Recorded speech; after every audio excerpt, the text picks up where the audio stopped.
in surprising circumstances. Mr. Cho points a gun at Vincenzo when they finally reach the gold. Mr. Cho promises not to harm him if he doesn't move. He wants to take 1 bar of gold.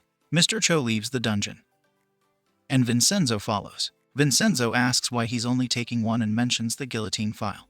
Mr. Cho believes it's in the gold bar he has. Vincenzo distracts him and then fights Mr. Cho. When Vincenzo opens Mr. Cho's gold bar, the guillotine file is inside. Vincenzo learns that Mr. Cho's gun wasn't even loaded. Mr. Cho reveals he's an agent at the International Security Intelligence Service. It's then revealed that Wang Xiaolin's death was not a coincidence, and Mr. Cho killed him. Vincenzo is surprised by his friend. And we are too. Mr. Cho sold the nice guy helping Italian mafia lawyer well. A positive first board meeting, with Jang Han-seok announcing himself to Korea, means one thing: he needs to be officially inaugurated. Vincenzo episode 13 sees the new chairman in the limelight. Jang Han-seok holds his first board meeting, and the members are motivated by his presence. Suddenly, the director of the International Organized Crime Bureau, Tae Jong-gu, arrives. They shake hands. Afterwards, Mr. Han tells Jang Han-seok and Han-seo about the guillotine file. Choi Myung-hee tries to stop Mr. Han, but he wants to tell them the story about it. It's revealed that it has damaging information about Babel, including the late chairman. Jang Han-seok tells them to find it at costs.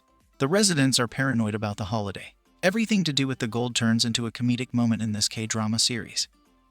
It feels like a subplot at this stage. The plaza residents are paranoid about Vincenzo paying for an all-expenses holiday and return urgently to the plaza. Cha Young rings Vincenzo and warns him. Vincenzo and Mr. Cho throw the gold back in the basement and quickly close the hatch. When a couple of residents head to the temple, Vincenzo and Mr. Cho are praying and asking for privacy. The residents leave, and Mr. Cho tells Vincenzo that they left the recognition device for Wang's iris in the basement earlier. Vincenzo is furious as Mr. Cho tells him there's only one.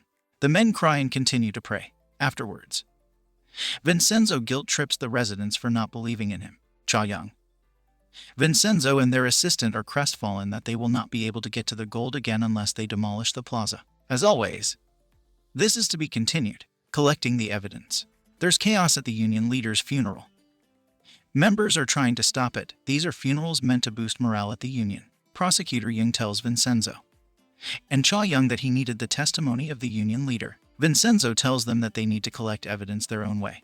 As the series progresses, Vincenzo's plans become more elaborate. His assassination attempt still worries Jang Han-seok. Jang Han-seok tells Mr. Han how frustrated he is and that his brother is going to kill him. Mr. Han doesn't think he will, as he's the only family he has left now. Mr. Han motivates him again and tells him to cause chaos. Before the inauguration day, Jang Han-seok tells Jang Han-seok that he didn't do anything after he shot him because he needs him in case he needs to take the rap when things go wrong. The brother is using him as damage control, threatening the traitor. Vincenzo episode 13 then navigates a long-winded and entertainment plan to expose the new chairman. Vincenzo and Cha Young have found a traitor in the union ranks. They want to use him to their advantage against Babel. Mr. Lee pretends to be part of the Twin Swords gang. They tie up the traitor for interrogation and act like they will throw him in cement. Vincenzo, Cha Young and the group list the things Mr. Nam did to betray union members. They imply that Babel has told them to do this. Mr. Nam tells them he will do anything.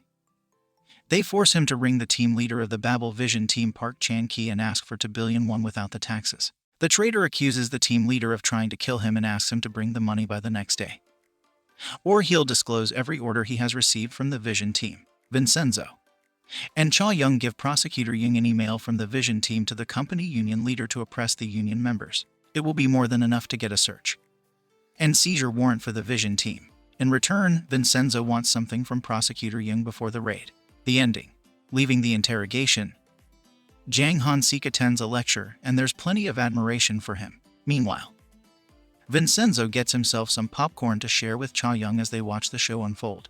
As Jang Han-seok plays a video for Babel Motors, it changes to a secret video feed.